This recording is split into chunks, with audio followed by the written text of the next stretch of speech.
Welcome to Arcade Beat, the show where we listen to soundtracks from video games and analyze them to figure out what makes them work, not just as a piece of music, but as a part of something larger. Ever wonder why the music to Mario 64 sounds exotic yet familiar at the same time? Or why you can't get that riff from Mega Man 2 out of your head? Arcade Beat has you covered. Well, the next track on our list, we're going to listen to a couple of different battle themes here, just to compare them to what we've heard before. The first one up is Battle Against a Weak Opponent. Before we jump into that, look for two of those signature tricks to come back, which is the fun use of the alto flute and really ridiculous jarring time signatures for one bar. Absolutely. It's gonna happen.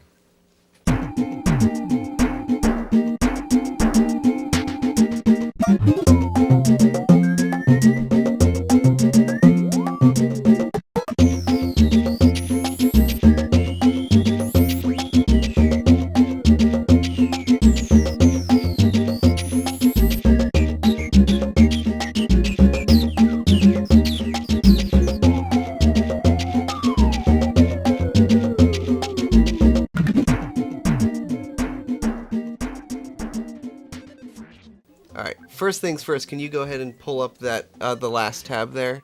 That list of... This? Yeah.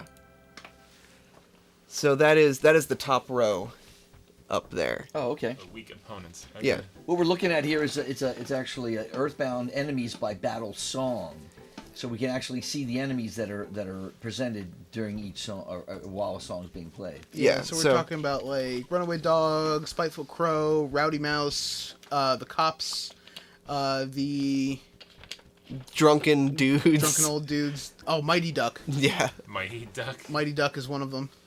Yeah. So these are sort of like the trash mobs of the game. They're enemies that aren't really gonna be posing much of a threat to the player, so they get their own soundtrack. You know, it's pretty friendly.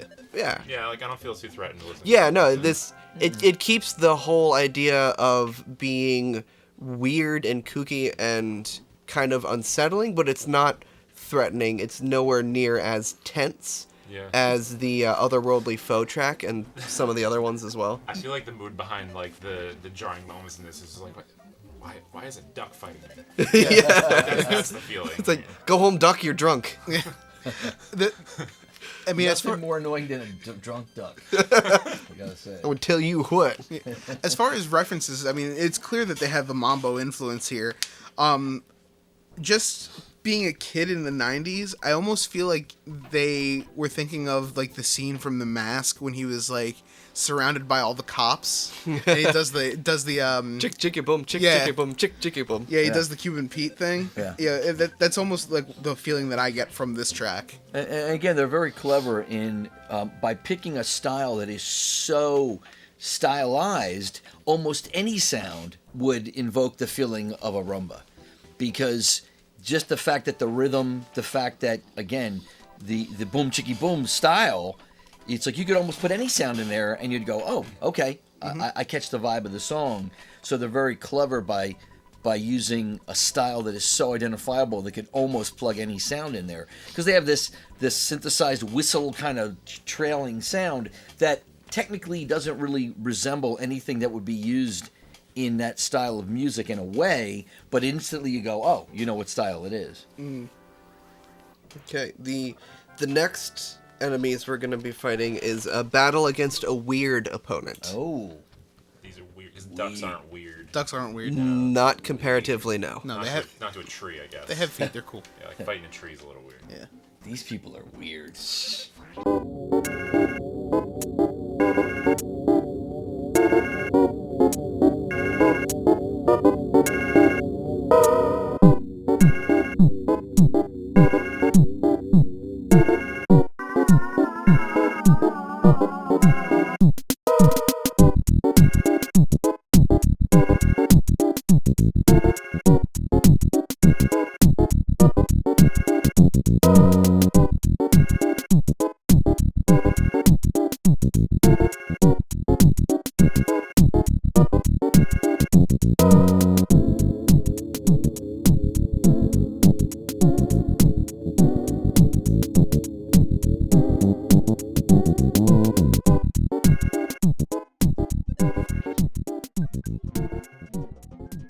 That's weird. Yeah, Yeah. that's like That if, is weird. that's like if like Schoenberg did a funk track like that.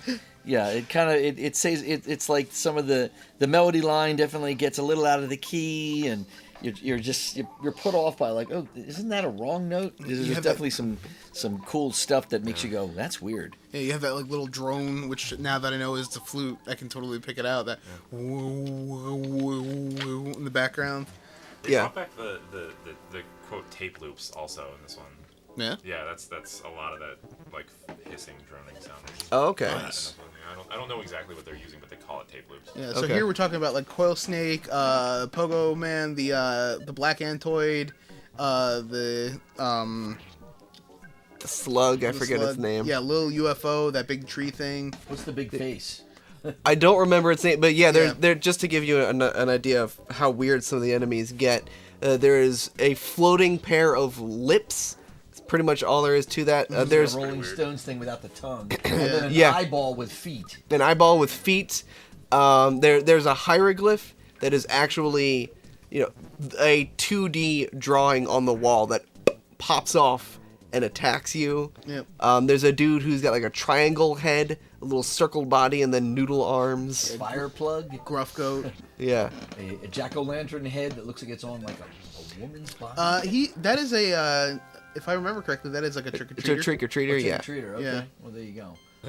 A bat-looking thing. Yeah. Again, a pretty weird is a good way to put it. Yeah. Far away from. Is there a bear there? That is Yeah. a bear, yes. Bear, He's okay. got this Bear like and a goofy little crocodile. grin. Is a and- bear weirder than a duck? I guess. Yeah. All right. Yeah. In their mind, yeah. Well, I feel like it's- a bear is more likely to fight me. So, actually, one of the things is the weird opponents. One of the things that categorizes them as weird opponents is that these guys are good with importing, giving you status effects. Oh, okay. So yeah, so it's like a So an it's a actual, like, mechanic. yeah. So like Coil Snake can poison you, whereas Gotcha. the bat the bat usually he uses brain shock, but it's supposed to make you confused, but really all it does is make him confused because the coding was not done too well for that status effect. They make you feel quote unquote a little strange. It's a little borked. Cool. Yeah. Yeah, so the next type of enemy is battle against a mobile opponent. Curious what mobile.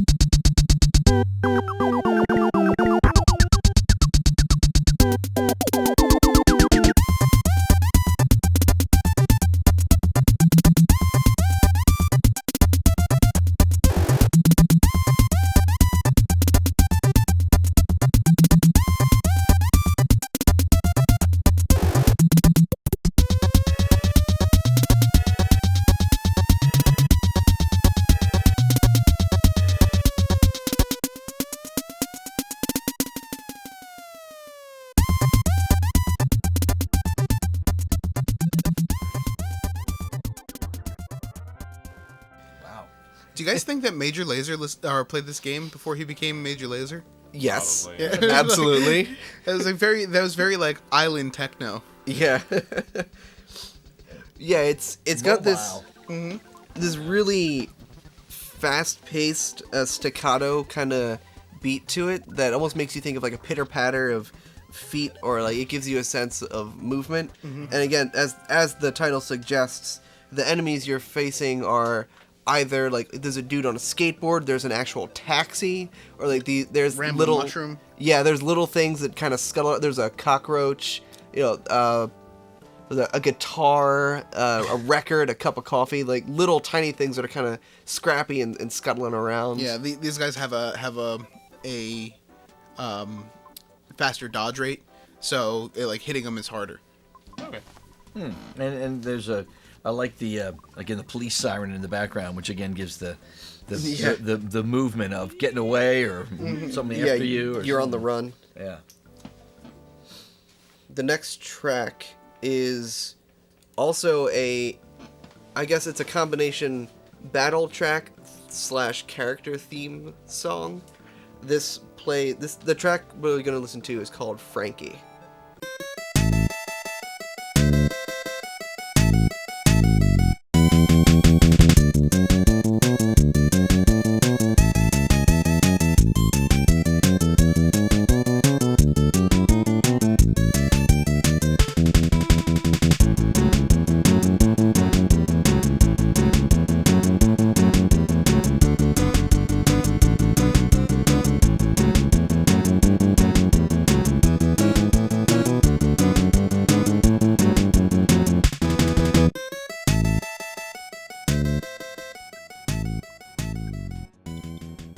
Well, there you go. Watch for the changes and try to keep up. Yeah. It's just great, good old rock and roll blues. Franky, it's your cousin.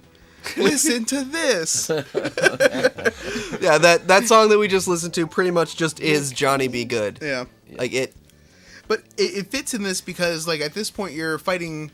So you're fighting this dude in the back of an arcade who's a gang member, or who's the leader of a gang, whose members populate the aforementioned arcade. And he's got like 2 switchblades, and he's got the slick back hair. He looks like Johnny Bravo. If Johnny Bravo were gonna cut you up.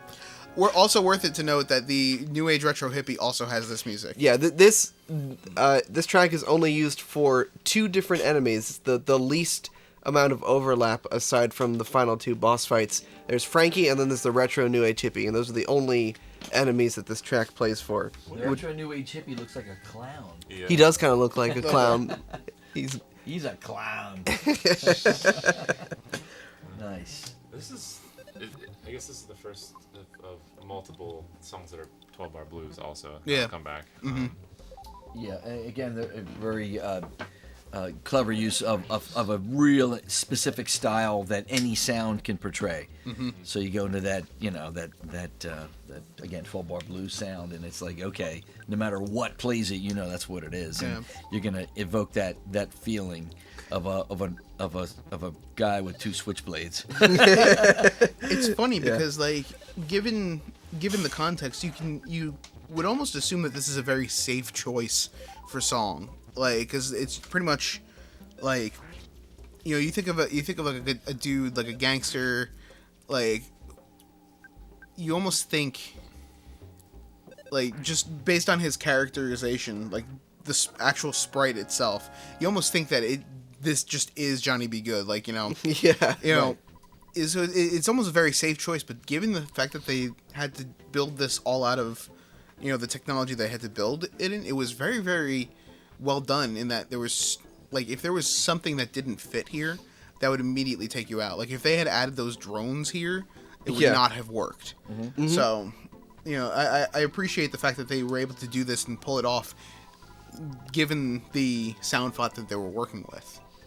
Yeah, I think the fact that the weird spacey stuff and the drones and all that kind of stuff isn't present in every track, it adds to its effectiveness as a whole, because when it does show up, it's more impactful. They're not using that as something to try to make the soundtrack fit together and make it cohesive. They're not just like, you have to have the little warble in the background of every track because that's how I know it's an Earthbound song. It's like, no, it's more stylistic and in the tone of everything that really ties the whole thing together. Right. And then when they do use it, it's impactful. Effective. Yeah. Okay, well, speaking of the warbly atonal stuff, let's go ahead and listen to Battle Against an Unsettling Opponent. Oh god, all the tricks are coming back.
Is it just me, or does that kind of sound like a progressive jazz or an improv jazz soundtrack? It totally is. The bass is very cleverly programmed to sound like an upright acoustic bass, and the way it's played, doom, doom, doom, doom, doom. And again, the percussion sounds like it almost sounds like a beatnik thing. It's like bongos and interesting weird sounds. It snaps. And snaps, and even the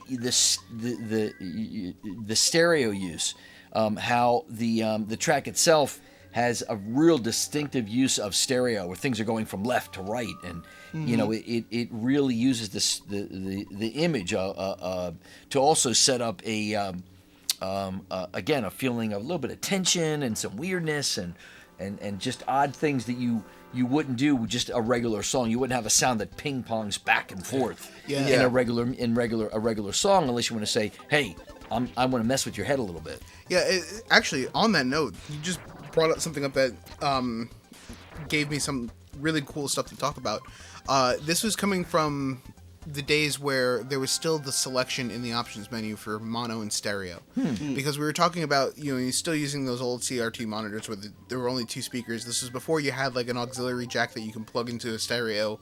So really it was just like, do you want to just have a mono sound, or do you want to do a stereo sound? And it's funny because they played with that a lot.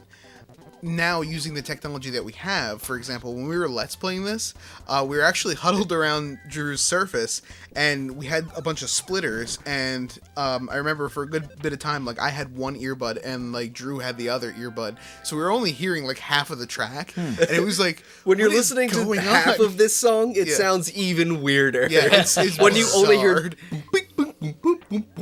Yeah, it's like Right. one of us gets the bass, the other one gets like the wee wee wee wee wee wee wee. It's like that. This is the song, But I did also want to point out something that we had talked about in prior versions of this podcast, the loopability of tracks, and this track was really cool in that it actually didn't. So more often than not, like, going back in the conversation in that in non-diegetic music, you don't know when the player character is going to end the fight. So you need to end sort of on the tonic and then, do something to loop it back in. This one, it actually just dry cuts. Yep. And if this was any other game, that would be like a huge no-no. If this was like... It's unsettling. Yeah, dude, exactly. If this was like... If this was the Mario Brothers. Yeah, if this was like you're out in the middle of like, Midgar or something like that, and you're fighting the house, like, as weird as that is, it wouldn't fit if you had just like this weird like fast, and then all of a sudden, like, literally in the middle of the fast run, cut, because it does it in the center of the run, and it just cuts back to doom doom doom, boop boop boop boop boom, and goes right back to that stuff. It would only work in this setting. Yeah. I don't know if everybody even caught it. But I'm not even entirely sure that I did catch it, just because the whole thing is so all over the place. Our viewers at home, go back and listen to the track and see if you can catch it. Yeah, see if you can catch where the song loops. The official end of the final bar of the track, as far as like where it cuts off, is also in a different time. Because they're just making it as jarring as possible. Like, this is the end, also it's in 10. Yeah. Yeah, it's just like they play this run, and then all of a sudden it's like, okay, we're back to slow now. Yeah. And then it goes right back into doom, doom, doom. We just started over. We doom, doom. Yeah. And also, just to give you a bit of an idea for anybody who might be listening on iTunes and not have the visuals available, some of the enemies that you fight when this track plays, there's a rickety old robot that Franky built. What is it? Franky Mark II. You've got the happy cultists, who are pretty much purple KKK with a necktie on. Mm-hmm. There's some mannequins, some puppets, a ghost, a caveman, a buffalo, a buffalo, a huge purple kind of dinosaur a purple dinosaur These are thing. some of the largest foes that occur. Yeah, the gigantic ant. Not to be confused with the Titanic ant. There seems to be a variant on the tree, and it's purple this time. Yep. Yeah, it's interesting how there are some instances where enemies get palette swapped, and the palette swaps like actually... Donald Trump, actually. Wearing the red power tie. He's also on fire. His hair is huge. Huge. The Psychic Psycho, aptly named. Yeah, no, yeah. So all of these enemies are weird or really. There's just a really angry, floating, ghostly face thing. Yeah, again, the music so perfectly fits the enemies that you're fighting. Okay, so I think this next one is the last battle track that we're going to listen to for a little bit, and that's Sanctuary Guardian, which plays whenever you're fighting one of the major bosses.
Now that's Sanctuary Garden. Guardian.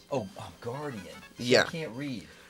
What is the Sanctuary Guardian? So one of the MacGuffins of this game is when you encounter Buzz, who is the bee who comes back from the future to tell Ness about his destiny to defeat Gygas. The objective that he gives to Ness is to visit the 8 My Sanctuary locations, acquire the power there, and unlock your potential so that you can fight Gygas. You get little bits of a song each time. Yeah, and each of the sanctuaries is guarded by this Sanctuary Guardian. So that's there's the music. Not even knowing that, but it really works because there's an approach avoidance thing with this music. It's like I want to listen to it and like it, but I'm scared. yeah, In a cool way. yeah. This the tracks that we've been listening to up until this point for the battle tracks haven't really had that same tension that the first one we listened to had, and then this one brings it right back because these are some of the toughest enemies in the game. These are the bosses that you have to defeat in order to claim the power at the sanctuary location. So they are a lot more tense. It sounds a lot more threatening. Yeah. This is the darker tracks, and coming from, again, putting it into perspective. This again, remember, this is the '90s. This is '90s like hip hop, but dark. You have like those bars. It's like Mass Effect. Is what You or, have- what are they called? Massive? No, it's band. I'm blanking. Massive Attack? Massive Attack. Yeah. Yeah. It's not Massive Yeah. Attack. I don't know. Yeah, you have like that those. Games in the brain. Yeah, you have those noises that are like emulating like a DJ scratch that like emulates Yeah. that. You have that like driving like doom da ba doom doom ba. You have like the I guess it was the 909 snare going on. Yeah. Like this is like you could put Redman over this, like, and have like a Redman rap over this, Yeah. and it would Yeah, you fit. could. Yeah, it's- just to tie it to that whole 90s era music thing. Back in Mario 64, when we listened to Bowser's theme, that was very heavily 90s modern music inspired, and there's this bass rhythm that comes in towards the end of the loop that I feel like almost sounds like it was taken out of like a Bowser theme song. Like it sounds like like you're fighting King Koopa himself, which is very interesting because it's another Nintendo franchise, but it has absolutely nothing Yeah. to do with Mario. But it kind of ties into the idea of tying into the familiar. How if you have a chance to relate what you're working on to something that people already are familiar with, then that's sort of like a shortcut to readability. I'm gonna jump a little bit, but it sounded like that. No, yeah, we're done. Go ahead. Okay. This, just because of, all of these, like, really funky single bar off-throwing things, this track opens with one of my favorites. I made a note while we were listening to you guys, but it is 1 bar of 49:32. That is the time signature, and it's got the horns and trumpets kind of fade out while the drum kit fades in, and then once the drum kit is faded in, like most of the way through this bar, it's the drum kit just literally playing random stuff, and then the bass is like doing some weird like subsets of triplets all over the place, hitting like the full range of the bass, and that's what makes that weird jarring like scratching clank, like whatever's happening is the drum kit and the bass, and it's just literally hitting nonsense really quickly. Yeah, and from a sound effects standpoint, that little scratchy bit that happens in the beginning, it kind of sounds like the get hit sound effect that they use in the game, like when you get is it just when you get a hit, or like when you get a crit? Yeah, when you get it, you're talking about like the smash? Yeah. Yeah. Mm-hmm. Yeah, it does sound like that sound effect. It's almost the same sound. It's it totally fits in context of a battle theme. And it's that, again, musically, that modern edit kind of, it's a combination of production and scratching and kind of things that you couldn't do up until recently in music. Yeah. Where we're going to completely screw with time and edits, and we're going to make things that it would have taken you a long, long time to do this before computer technology. Yeah. Yeah. You got a lot of that like tape cut in there. Mm-hmm. Yeah. Mm-hmm. All right, so we have fought the Sanctuary Guardian, and now it's time to proceed and claim our prize. Let's go ahead and listen to A Flash of Memory.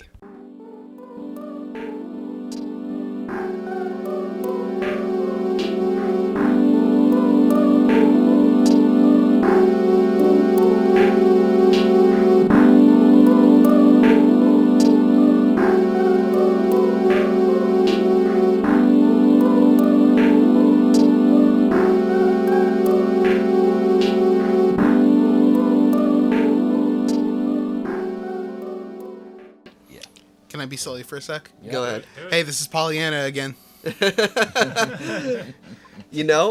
hadn't picked up on that the first time, but you're Same. absolutely correct. Yeah, it's the same chords as Pollyanna. The whole thing. So again, going back to the whole "this is Gygas's lullaby" thing. When you go to the 8 sanctuary locations, you're actually rebuilding Pollyanna.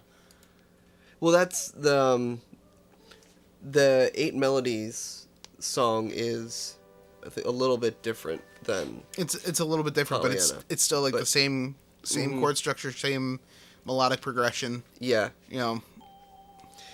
Yeah, no, and this is thematically, this fits so well with where you are in the game, because you just had this really difficult boss fight, and now you made it through. You've got a moment of respite. It even fully heals your party. You're looking at a gigantic footprint. Yeah, or tiny or little feet. Your little feet. Big feet and little feet. But the title of the track, A Flash of Memory, refers to the gameplay mechanic of whenever you visit one of these My Sanctuary locations, Ness, the main character, has a flashback. And at the beginning, you're not really sure what it all means. It's more like vague impressions, or like, you get the impression of like, a baby with a baseball hat on or something like that. Mm-hmm. So the whole mechanic is that you're having a flashback, and it brings in the idea of nostalgia. And one of the really interesting things that this song does is kind of like in the earlier where you're naming your character track, they've got a lower register tune going, and then on top of that they've got a higher register playing at the same time.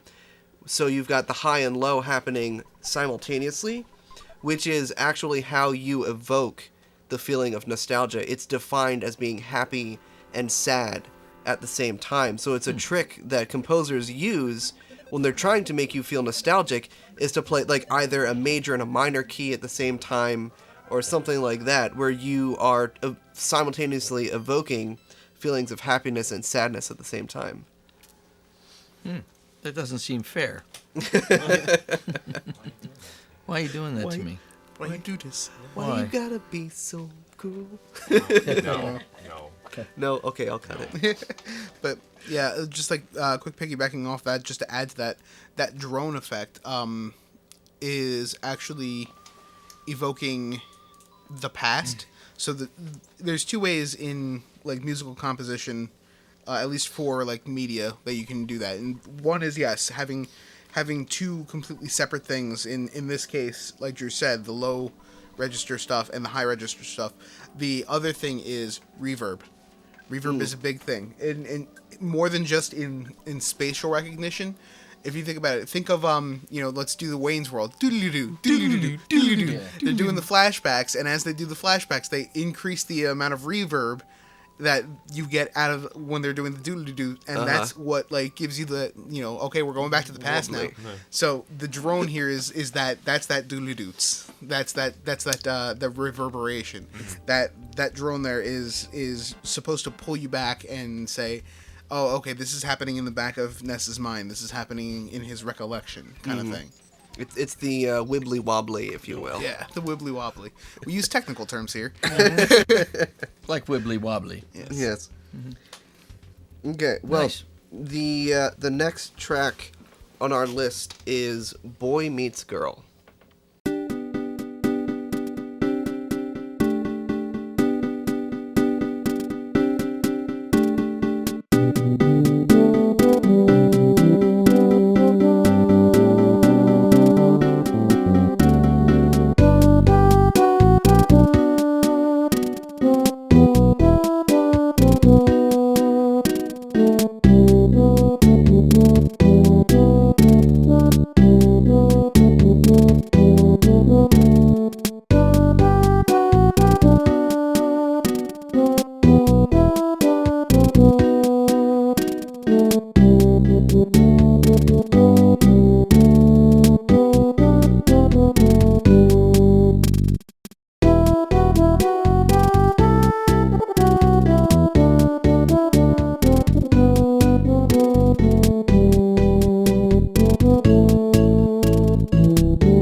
Pollyanna. Yep, there you go. Pollyanna again. Again, there you go. Yeah, it's.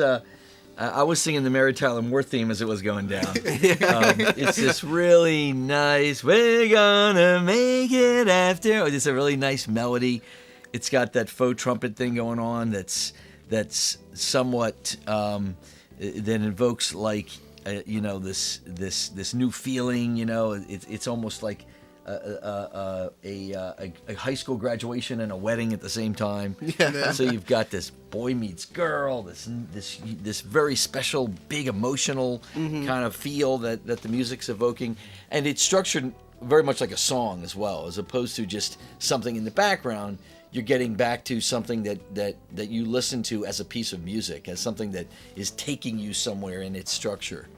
Yeah, no, definitely. This sounds like parts of it almost sound like it was inspired by some of the Beatles music. I could see this being the backbeat of a Beatles love song. Yeah, and you're feeling music, and of course that famous piccolo trumpet Penny Lane thing. Yeah, where they didn't invent that certainly, but it evokes that that pomp and circumstance kind of vibe. Yeah, and talk about uplifting. I mean, the title of the track is Boy Meets Girl, and this is the main theme for Tucson. So this is like the second main town that you go to, and the entire town at this point is enamored with this girl. Like, if we think about this symbolically, the entire town is enamored with this girl, and you as the main character need to go save her because she is you know, she's being imprisoned by these weird cultists. So, I mean, this is really like, okay, you know, when you were a kid and you had that girl that you were like, man, I want to hold hands with that kid. You know, again, keeping in mind that you're a 13-year-old boy growing up, you know, you have that thing where you, like, everybody's done that where, you know, you're on the bus riding to school thinking about this girl that you fancy, and you think of, like, a situation where you need to be the person who saves the day and get the affection of this girl. This is that moment. This is what that is supposed to evoke.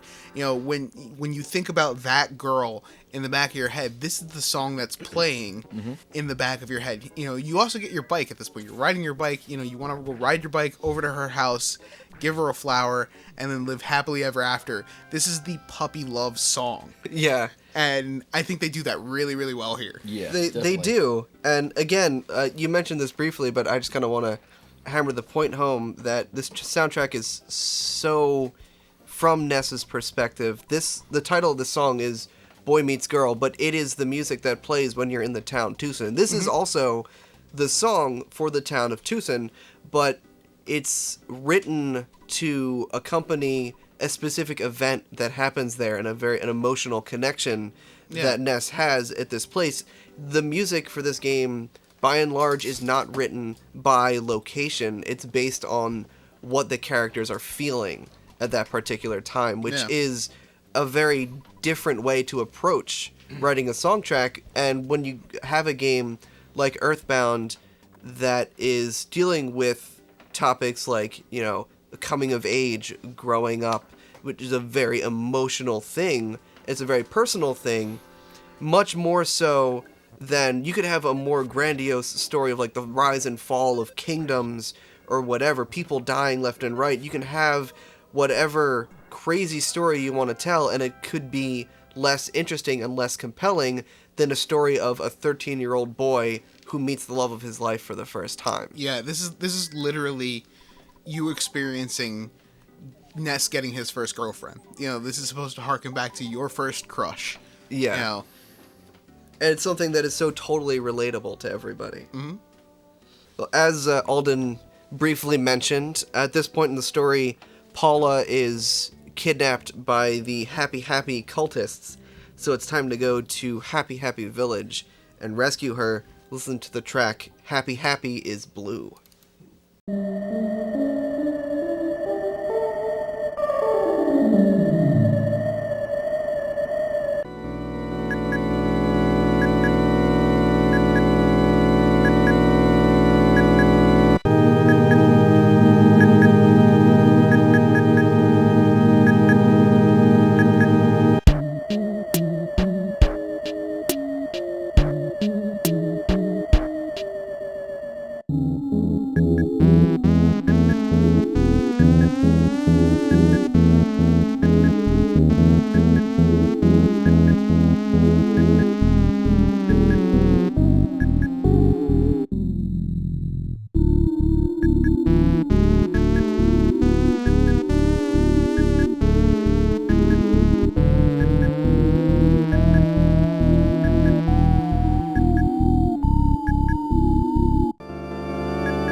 Well, I feel nauseous. Man. Feels like you're coming down off acid. Oh. Well, I wouldn't know that, but well, maybe I would. But no, that is again where you get almost out of its lack of musicality is what puts it into a mood. Mm-hmm. It takes it so far outside of what would be musical that now it's just evoking an emotion. It's evoking a feeling as opposed to, well, we're going to set a mood. No, we're going to create a mood. Mm-hmm. Yeah. And that's cool. I mean, how it takes it that far. Yeah, definitely. There are a number of tracks in this game that do the whole, like, it's not really a song, it's more just ambient noise kind of stuff. And Yeah, we unfortunately we don't have time to sit here and listen to all 125 tracks from this game. We're just kind of picking and choosing at this point. Sure but we this do, is Drew. We can make this a 12-hour one. See, I'm with you, man. I want to listen to this whole thing. Next time. next time. We'll do an uncut or director's cut version of this episode. I'm gonna hopefully set you. I'm gonna attempt to set you guys up here because having no insight on the game itself, really. Seeing that this is called Happy Happy is Blue, I was expecting it to be in some shape or form happy and or bluesy, and it is neither. And so I'm wondering what that title is supposed to imply about the game and what's happening here. And Yeah. you guys Okay. I was very curious as well. I was like, what does this have to do with Happy Happy is Blue? It gets so much creepier from here. Yeah. Okay. So, Happy Happy Village is a town that is currently being controlled by a cultist.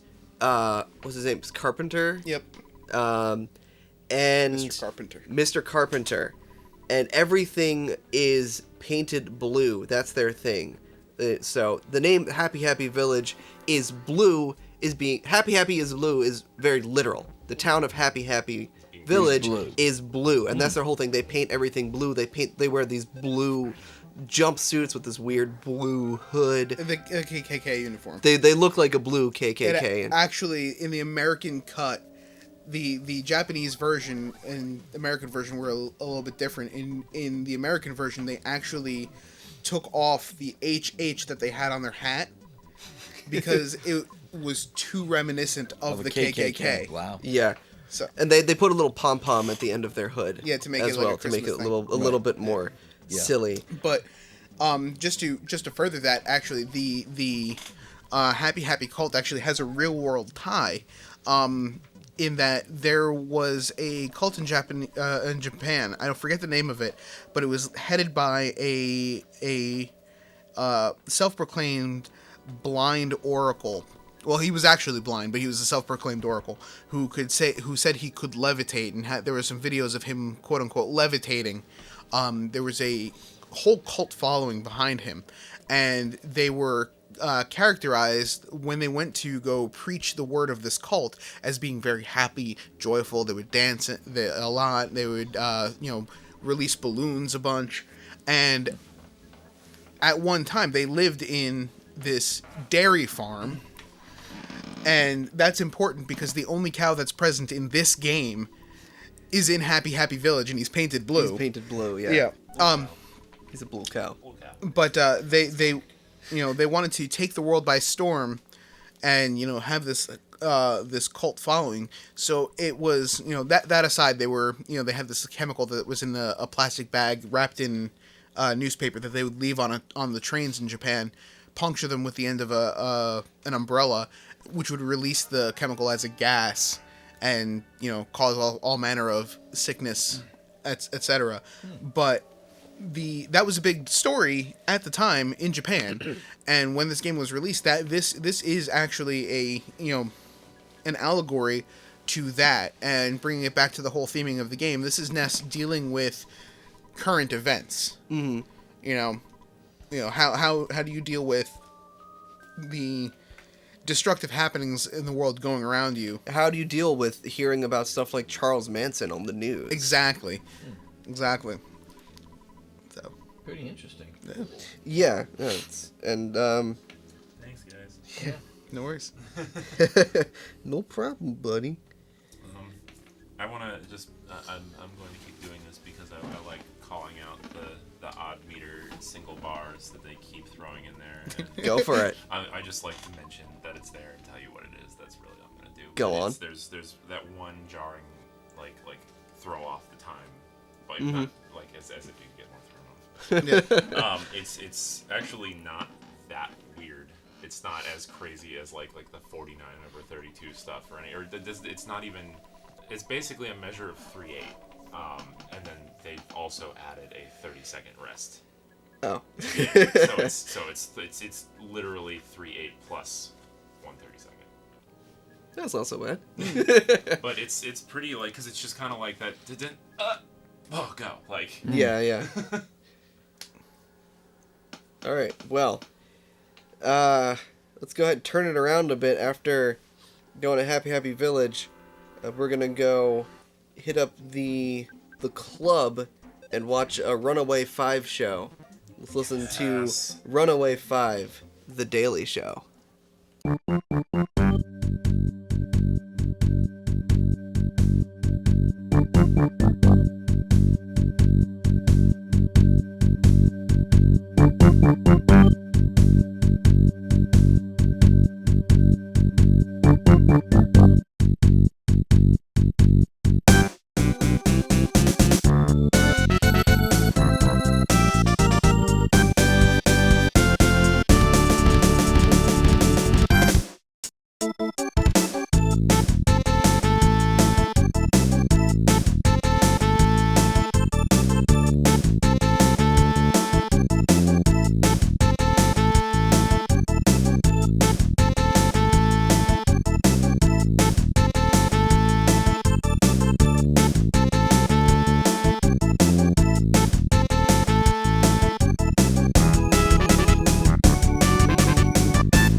That does it. That was the Runaway 5. Ladies and gentlemen, Can I... remember to tip your waiters and waitresses. So I just want to... I love the fact that... so the saxophone player in this band, which I don't... This is a band, I guess, in the game. Yeah. They're just a live band in the game, who basically, as I've been told, are the Blues Brothers. They are pretty much the Blues Brothers, and you get to bail them out of their financial problems on several occasions. And to that, the next track that we're not going to listen to, but that they also play, is called The Runaway 5 Have Left the Building. Yes. But the sax player, to open this track, is playing a contrabass sax. Okay. I just think that's fun. Now, for those of us who might not... That's a really low sax. That is a sax in the range of an upright bass. Okay. So it's like below a baritone? Yes. Okay, so we're talking really deep. Yeah. Yeah. Talking like Isaac Hayes levels of saxophone. Yes. Oh, Yes. Yeah, if not Baby. lower. Actually, almost orchestral, because Laying it down below. when you hear that low saxophone and doo-wop, that's a bari, so it's actually below that. So for those of you not familiar with the musical range of instruments, it gets down there with a bass clarinet, which you only hear often in an orchestral environment. It's this is actually the first actual bit of diegetic music that we get in the game. This is actually music that Ness hears, rather than the perceived music only meant for the player. So it makes sense that this is actually just a song. It has a definitive start and stop. Yeah, this is the first track. Well, I think the opening credits also don't loop. But yeah, this is the second track we've listened to at this point, and the first one since actually starting the game that doesn't loop, because like you said, it's a diegetic track in that you get your ticket to go see the Runaway 5, you hand it to the doorman, you go into the theater, and then you watch this show happen. Yeah. And that's it. That's the thing. So another thing that I want to point out is that the way that they wrote this track, they actually made it, they took into account things that you have to take into account when you're playing a live song, like on stage. For example, so in opening with the contrabass sax, he doesn't play, he switches to a bari sax on that second, once they hit that part that's in straight time and not swinging anymore. And they give him enough rest time to switch saxophones. Like a real saxophone player would have enough time to put it down, grab the other one. That's a really nice attention to detail. And, go I mean, if you think about it, think of how different and think of how different. Take this song and take the closest song. Take the Johnny Be Good in Own It.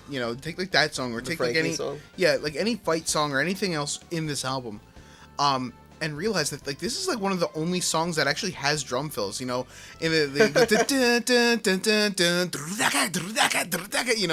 the drummer was doing a drum fill. Yeah. You don't get that in Final Fantasy VI boss fight music. You don't get an actual he was doing skips on the kick drums and then hitting the snare. He was doing tom work that was an actual person playing the drums. Yeah, and, Sully was saying, this song is so totally written as if it were a performed piece. Yeah, they put a lot of thought into that. Yeah. Yeah. Also, one other thing that I kind of wanted to point out, Sully had mentioned this, but the Runaway 5 were so heavily inspired by the Blues Brothers that in the English release they actually had to change the colors of their outfits because they were worried of potential legal action because of the similarities to the Blues Brothers. Yeah, they initially had all black suits with the black sunglasses Yeah. and the hats. The organ player kind of looks like Stevie Wonder in this. He does. A little Yeah. bit. A little bit, yeah. Yeah. I don't know. Coincidence? I think not. I Let's see. think not. So, the next track we're gonna skip around a little bit because I want to come back to Threed later, but we're gonna go ahead and jump up to Winter's White.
All right, I think Alden has something he would like to share with us. He's threatened to blow my brains out of my head, so This is probably my favorite track in this entire game because I'm a fan of Steely Dan, and that's the Mu major chord there. That ba ba ba, when the bass crawls down, and you have that I guess it's the flute or whatever. The ba ba ba ba ba ba ba ba ba ba ba ba ba. That run is the opening to Deacon Blues. That's the Mu major, the progression. And I never could correlate it. I always liked that chord progression, and it wasn't until much later that I started listening to Steely Dan. I'm like, oh, that's really cool, and then I picked up on it. I don't know if this was actually a reference or if they were Steely Dan fans or anything like that, but they're doing the same progression where you have the jump in the high register, but you literally just have the half note crawl down in the low register, and that's what creates that cool sound for it. I don't know. That always resonated with me. That hits me on a visceral level. I don't know.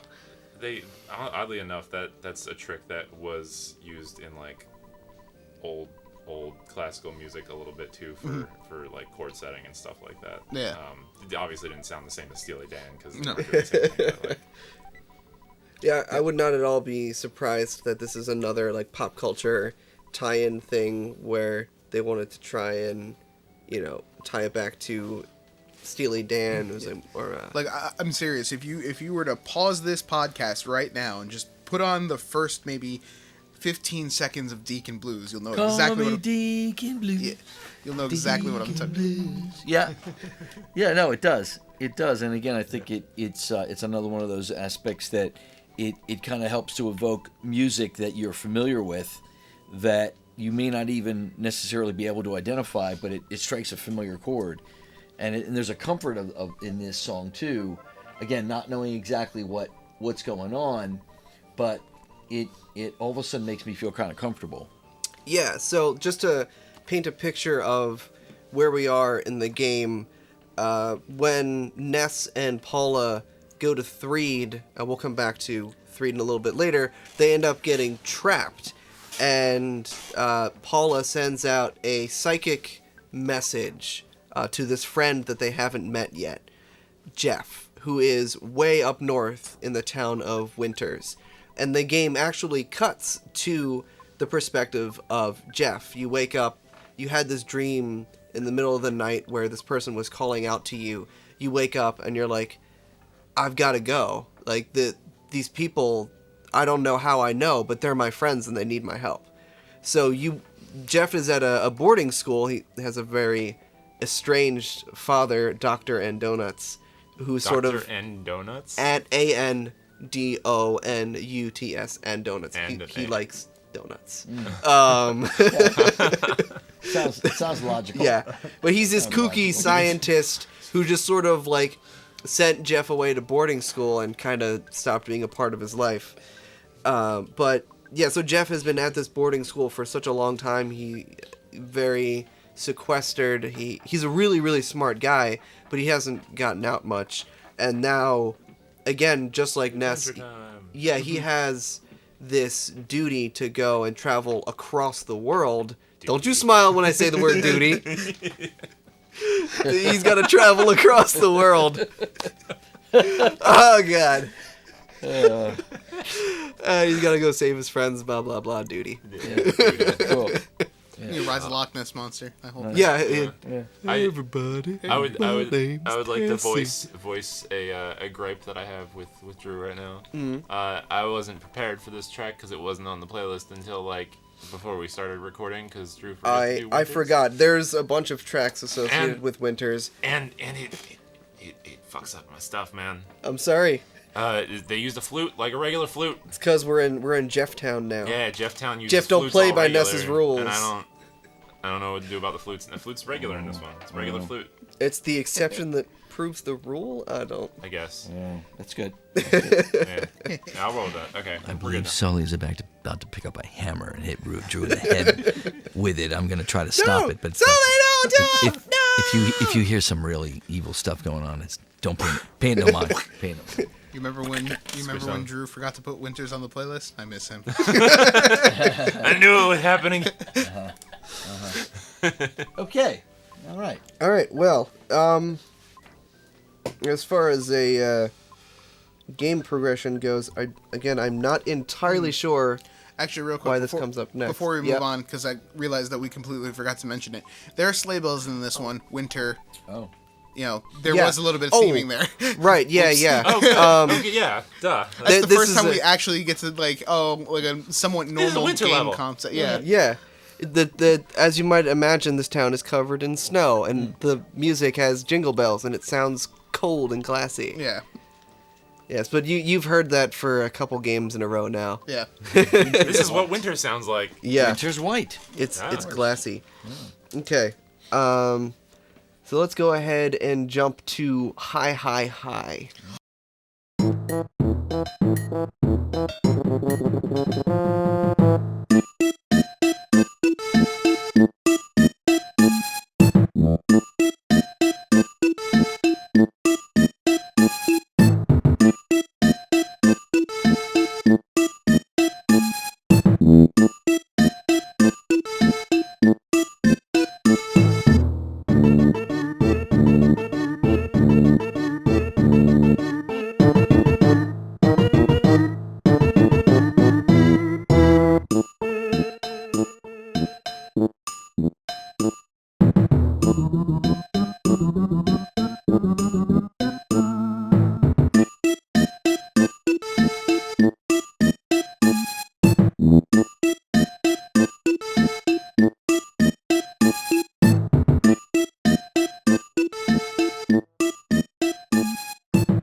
Oh, man. Well, that was some bad LSD.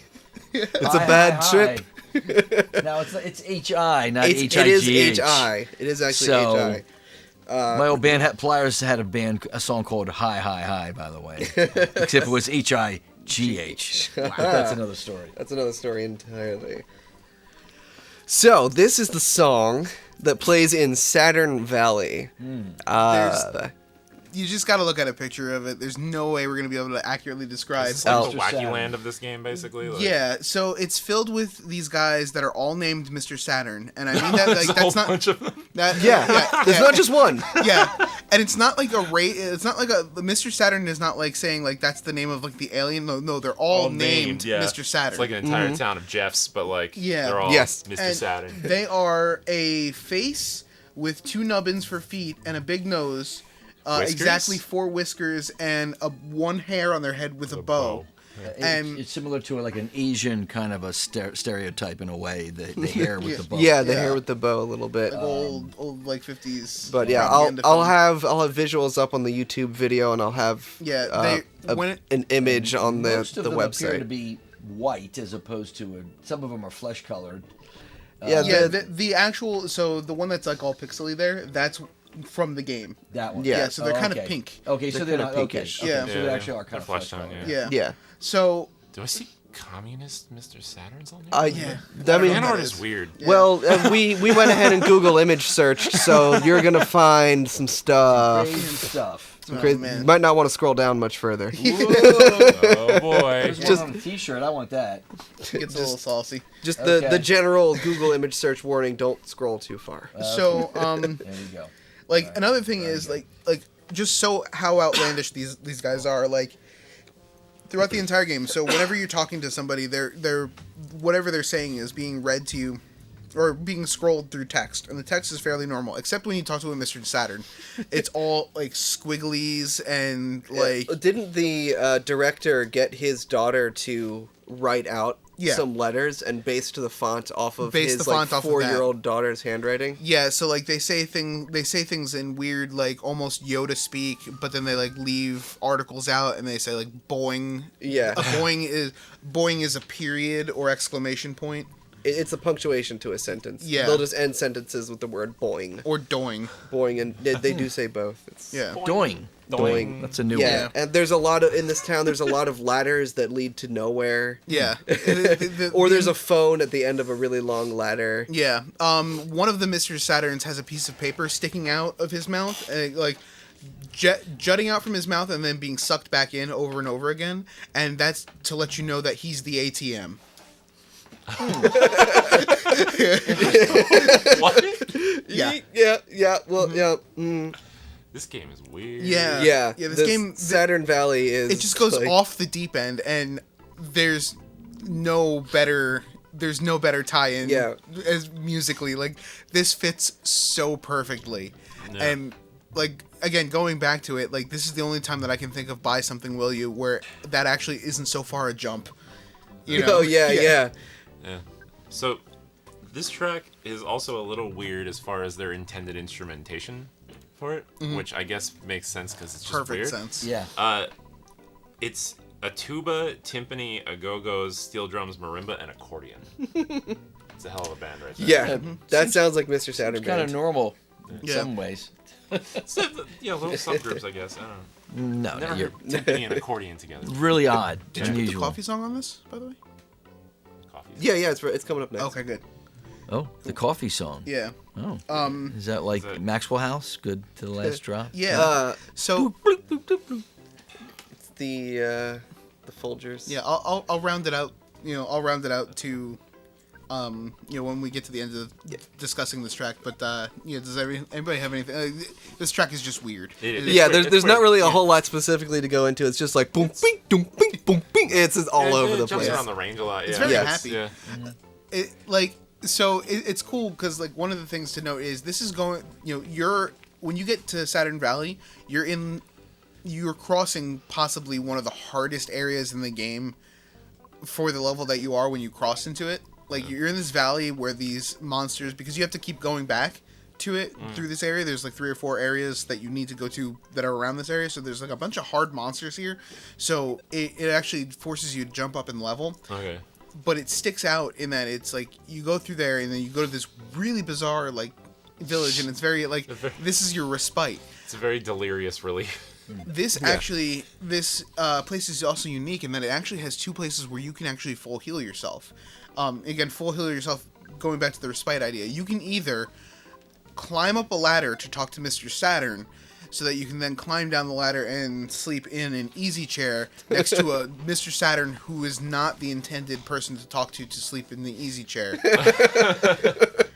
Or you can go into this hot spring and have a cup of quote-unquote coffee. Changes depending on what version of the game you're playing. Coffee? Coffee. What is Alden it? is air quoting. I'm air quoting it. It's sake in Japan, I believe. Is it sake? Because... Or... I Hot think sake. I think they actually did. I could of be a wrong, box. but I'm pretty sure in the English localization they changed alcohol references To coffee. Yeah. But there are actually alcohol. So it's hot references. sake drank out of a box. Yeah, but like Yeah. the first time that you actually go in and have this experience, like you drink the coffee and have an LSD trip, which is what plays next. Yeah. Oh. So let's go ahead and listen to "You've Come Far, Ness."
Well, that's pretty cool.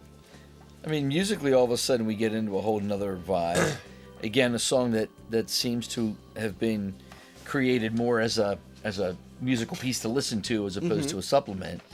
And they're even going as far as to taking a bit of a sound to create snare reverb. They're looping a little piece of a sound to create a reverb on the snare to again evoke that kind of power ballad kind of snare sound, which again pulls it into a whole different section of pop that they've never done before, at least not on this. I mean, on this game, and it's cool. So it again, it's pushing the envelope a whole different way. Yeah. So just to give a bit of context as to what is actually happening in the game at this point, like Alden was saying, there's a hot spring and you can go up and have a cup of coffee. And we're air quoting as hard as we can here. Coffee. And then if you choose to have a cup of coffee, then the screen goes black and then fades into this like kind of trippy background. Psychedelic purple, pinks. There's like patterns and everything going by. The screen's literally doing this. Yeah, and then there's a text crawl, a very slow message that scrolls by, which basically says, you know, you've faced a lot of opponents up to this point. You've met a lot of friends. At this point in the game, Jeff has united with Ness and Paula, and they've together journeyed to Saturn Valley, and they So it's almost a pause to kind of reflect and see where I'm at. Yeah, feel this good is about it, almost and- like the midway point in the game. So Yeah. it's like, you know, you've come a long way. You're so much stronger than you You're were. gonna make it after all. Yeah, well, it's got that vibe. It definitely has that kind of, I feel good, okay, you know, it's somewhat objective, somewhat optimistic, I guess. Yeah, you're chilling in a hot tub, tossing back some brewskis with Mr. Saturn. Like, this is chill city right now. The imagery. I'm not sure how Mr. Saturn is able to toss back a brewski, but Watch know, where you he put gets- that nose. He's gonna try. But yeah, I mean, I get sort of like late Beatles out of this. Almost like I read the news today. Oh boy. Yeah. You know. Yeah. Yeah. That kind of big pop sound. Yeah. All right, so we're gonna, as I was saying earlier, it's time to go ahead and backtrack a little bit, go back to Threed, which is currently experiencing a little bit of a zombie problem. So let's go ahead and listen to Zombie Paper. Thanks for watching, everybody. Make sure to click that subscribe button to stay current on all things Do-Play. If you really like us, why not support us on GameWisp? We've got lots of awesome rewards for our subscribers, including early access to our videos and exclusive content. Thanks. Catch you guys next time.